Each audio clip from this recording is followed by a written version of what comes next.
اس سے مراد یہ ہے کہ تحریک لبیک پاکستان والے اگر ہتھکڑیاں پہنی ہو تو تب بھی لبیک، اگر تھانے میں ہو تو تب بھی لبیک، اگر جیل کی سلاخوں کے پیچھے ہو تب بھی لبیک، اگر ایف آئی آر کٹی ہو تب بھی لبیک، اگر فورس شیڈول لگے ہو تب بھی لبیک، اگر شیل برس رہے ہو تب بھی لبیک، سینوں پہ گولیاں کھا رہے ہو تب بھی لبیک، اور کرین پر ٹھپا لگا رہے ہو تب بھی لبیک۔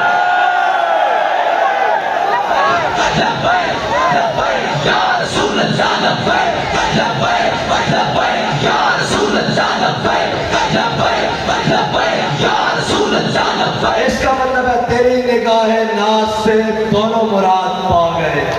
عقل غیاب و جستجو، عشق حضور و اضطراب۔ اور شاہ صاحب نے بھی فرمایا بڑی خوبصورت بات کہ ساڑھے ایس پاسے سجادہ نہیں کہہ سکتے، ساڑھے ایس پاسے قادیانیہ دے بھائی تے ایس پاسے یہودیاں دا جوائی تے اسی وچکار حق دا علم لے کے کھڑے ہوئے ہیں، اور اسی دس بھی رہے ہیں کہ نہ اسی نسل آڑے ہیں تے نہ اسی پیچھے بھجن آڑے ہیں تے نہ